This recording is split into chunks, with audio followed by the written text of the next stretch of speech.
Hard c'est venu un peu par hasard.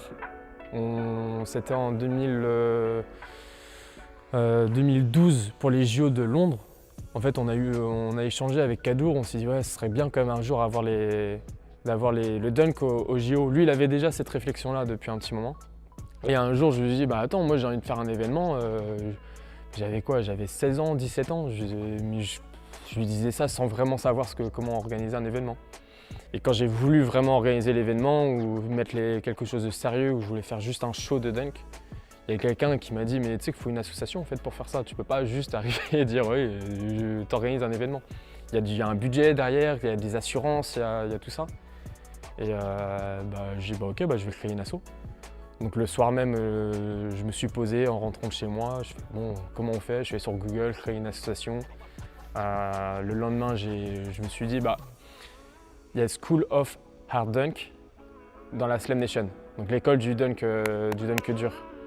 Et en fait, en le disant rapidement avec mon accent pourri d'anglais, c'est là où Hard Dunk est arrivé pour le nom. Donc le soir, je me rappelle où je rentre chez mes parents, je dis ouais, moi j'ai une association qui s'appelle Hard Dunk, je veux la créer. Mon père il m'a aidé justement pour tout ce qui est papier, pour me dire bon bah faut faire comme ça, faut aller à la mairie, il faut aller déposer des statuts, il faut autant de personnes dans l'asso. Mais clairement, c'était que moi, donc j'ai pris mes parents pour constituer le bureau. Mais en vrai, c'était moi qui faisais tourner l'asso. Et donc le début d'Hard Dunk est arrivé comme ça. On verra quand il sera installé, le DJ. Mais peut-être qu'il faudra qu'on décale la banderole Hard Dunk. Ah oui, la banderole, c'est sûr. On pourrait la mettre. Juste là. Soit juste ici. Je pensais la mettre derrière vous. Pas derrière vous, ouais, parce que je pense que vous serez plusieurs à prendre la parole. Toi, et puis tant que vous n'aurez pas pris la parole, on la verra comme ça, non? Mathis a fait plusieurs sports avant le basket. Hein. Il a tenté du judo, il a tenté du tennis de table. Et puis il s'est vite tourné sur les conseils d'un cousin à lui. Il s'est tourné vers le basket parce qu'en fait, Mathis il voulait absolument, il voulait grandir, il voulait être grand. Et donc un jour, son cousin lui dit, écoute, si tu veux devenir grand, je te conseille de faire du basket, ils sont tous grands. Où est-ce que ça va être diffusé? Juste ici. Là, en gros, c'est ce mur-là qui est projeté. Ouais. Ça veut dire que moi, il faut que je peux pas me mettre devant. Ah ouais, d'accord. Donc c'est pour ça que je suis forcément ici. Donc okay. La banderole, il faudrait peut-être la mettre ici. La plante, là, on va mettre devant le local. Ça va cacher un peu le cœur. Voilà. Hop, local. Ok, toi tu pars là, je mets la banderole là. Ok, ça marche.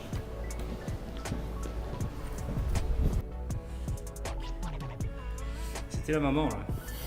Alors moi en tant que maman, des fois je suis angoissée. Je dis mais c'est pas possible, il va jamais réussir à faire ça tout seul, c'est pas possible.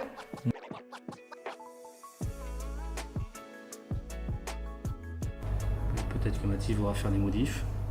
Il faut savoir que partout où Mathis allait pour le basket, quand il était jeune, quand il n'était pas autonome, on le suivait. On l'accompagnait. À chaque fois, tous les deux, on y allait.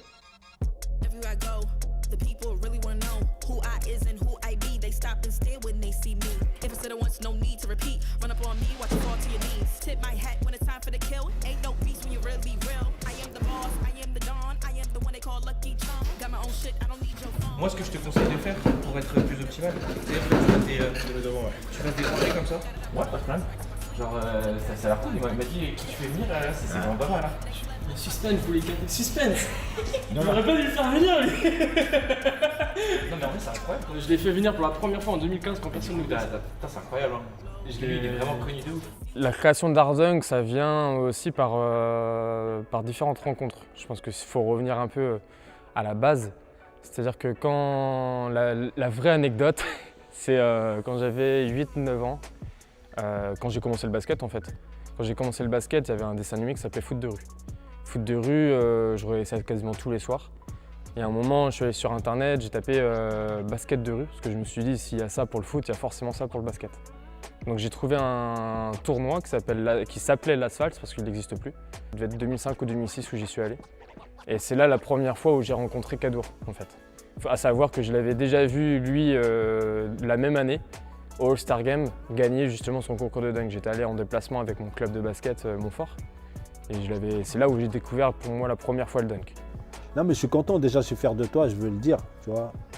Parce que déjà, je t'en ai fait baver, parce que c'est comme ça. Parce que tu vois, quand tu rêves de quelque chose, il faut à la réalité, c'est pas pareil, tu vois. Des fois, c'est un cauchemar de rêver.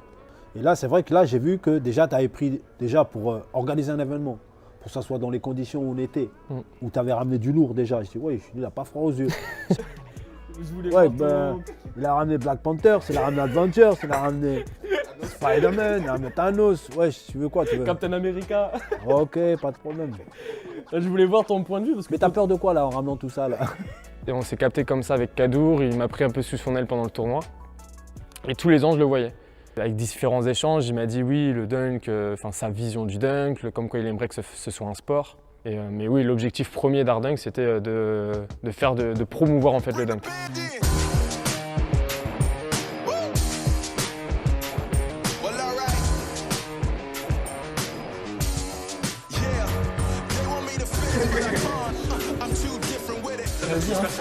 Ça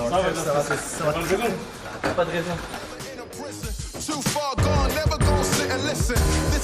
Putain, qu'est-ce que j'aime pas être comme ça. Donc on est en train d'essayer de faire fonctionner le rétroprojecteur. On a un imprévu. Le rétro fonctionne pas. Attends. Comment on fait pour mettre le diapo du coup là? Je me rappelle, il y a 2 ans, j'avais essayé de mettre le diapo, ça fonctionnait pas. Donc, mais t'inquiète, j'ai fait un événement en août, je me souviens comment faire. Bah, de toute façon, c'est la solution. Je mets le rétro sur une des tables. Je mets le rétro sur une des tables, je mets la clé directement sur le rétro. Le rétro, on le branche à l'aide du multiclé. Donc c'est pour ça, le plan B, il peut fonctionner. C'est la galère, on a le rétro qui fonctionne pas. Et t'as essayé en lui mettant des coups de pied? T'arrives au bon moment. Comment on allume le rétro, s'il te plaît? Ouais, un peu dans le rush à cause du rétro, tout était bien. Et là, je dis, bon, on avance. Et là, boum.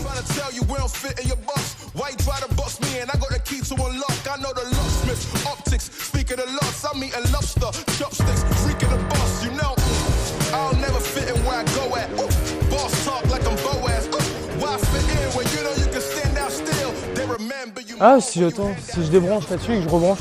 Oh putain, j'arrive pas à le rebrancher.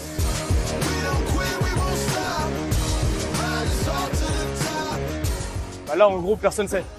On va parler. Pour 20h, là, tout est nickel normalement.